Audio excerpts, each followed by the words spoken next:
There once lived a man who could heal the blind and the sick with a simple touch of his hand. He could light a lamp filled with nothing but water. When flooding endangered the people, he stopped the rain by raising his hands and commanding it to cease. He could fill wells that had run dry, and he could even walk through walls. So the stories go, and they are told of an actual man who lives today in India. His name is Sai Baba, and many Indians are devoted believers to this man and his miracles. The stories of Sai Baba are propagated by an oral tradition. People who regard him as an esteemed teacher and holy man now also use the internet to spread his message of wisdom and enlightenment. Most people in the West haven't heard of Sai Baba, but of those who have, most know Sai Baba as a charlatan and a fraud. Yet many Westerners have a deep-seated belief in the very similar gospel stories of Jesus. Biblical scholars, who are also devoted Christians, tend to emphasize the reliability of the oral tradition. But are the stories told about Jesus for 20 or 30 years before they were written down really free from miscommunication, misinformation, and the spiritual and political motives of those who wrote and assimilated those stories? No, they're not. Most of us are familiar with a game called telephone. Someone writes down a simple story and then whispers it to another person, who in turn whispers it to another, and so on until the story has been told many times. It's then entertaining and educational for all participants to hear the final version compared to the original. I recently had a conversation about this with a YouTube user named DCYATES. Gates is a student of the Bible and ancient texts, and we had an interesting exchange in the comments section of a video about how the Bible has changed over time. I learned a few things from Gates, but disagree with him on many points, one of which is this.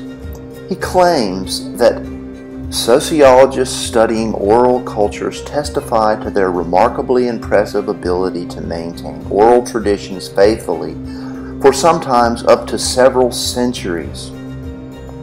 That's simply not a credible position. What reference would these sociologists use for comparison? Not written copies of the story, or paintings or sculptures of that culture.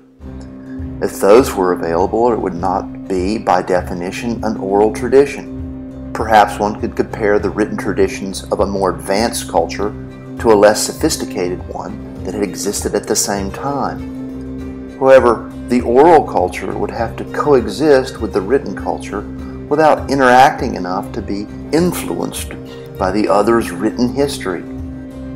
How could scholars possibly verify the accuracy of a purely oral tradition that spanned centuries? Furthermore, it's relatively easy to demonstrate how inaccurate verbal communication can be. Ironically, the internet itself is a great example of how misinformation is spread.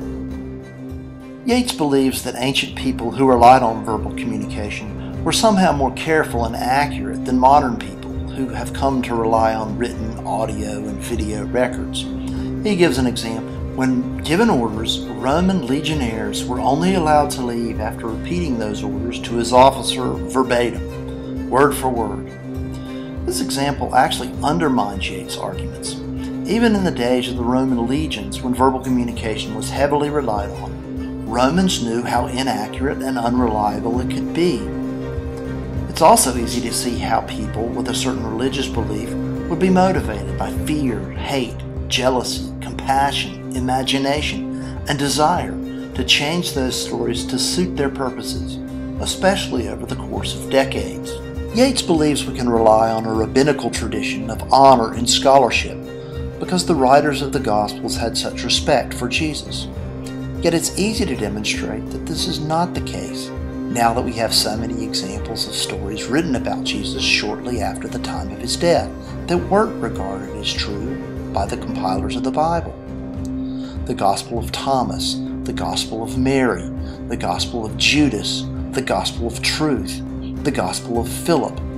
There are stories of Jesus as a child making birds out of clay and then breathing life into them. There are stories of the young Jesus being accused of murdering his playmate by pushing him off the roof, so that Jesus had to bring the child back to life for the purpose of exonerating himself. These stories were written and read by people who loved and revered Jesus as a great teacher and even as a divine being. Yet when the Bible was first compiled, those in power regarded those stories as false, even though they were produced and transmitted by the same oral mechanism. The stories that were accepted into the Bible are permeated with elements of the fantastic, like the casting out of demons and the healing of the blind with a simple touch, walking on water and turning water into wine. Are these to be accepted as historical facts? Many people do, and among them are biblical scholars. Indeed, religious beliefs are often what motivate people to become Bible scholars in the first place. More objective scholars, however, interpret such passages as simply reflecting the superstitions of those telling the stories, not as an accurate record of historical events. But even if you accept the miraculous, you have to acknowledge the obvious inconsistencies between stories that recount the same events. Luke tells us, for example, that when the women went to the tomb of Jesus, there was an angel who came down like lightning, caused an earthquake that rolled the stone away from the tomb. Matthew, on the other hand, tells us that when those same women arrived at the tomb, the stone was already rolled away. Any court in the land would judge those stories to be inconsistent, and no amount of rationalization can make them consistent. They cannot both be true. Someone along the line embellished the story, and if one aspect of the story is obviously untrue, we should assume the other aspects of the story could be untrue.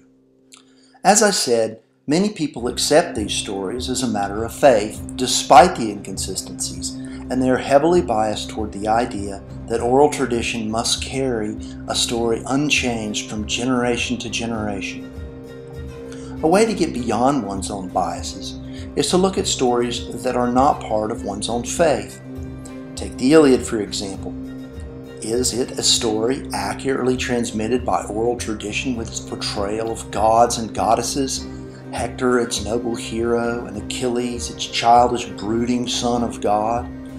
The answer is clearly no.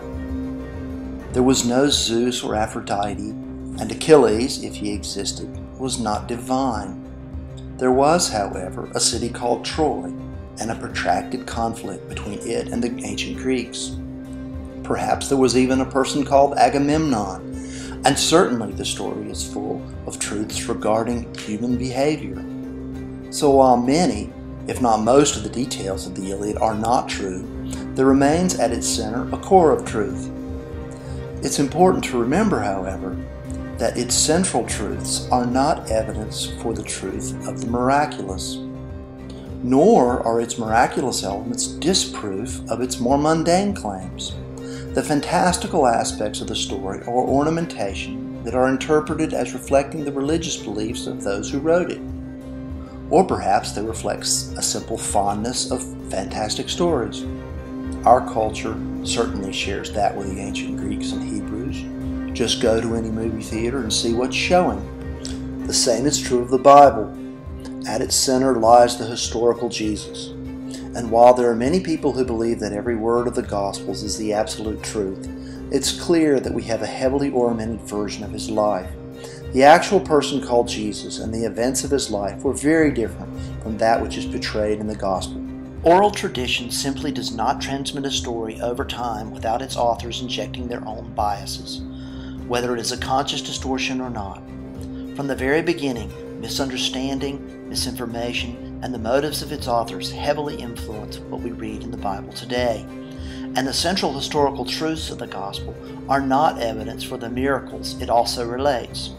Placing so much emphasis on the reliability of oral tradition only creates a false sense of certainty in the very uncertain history of the Gospel stories.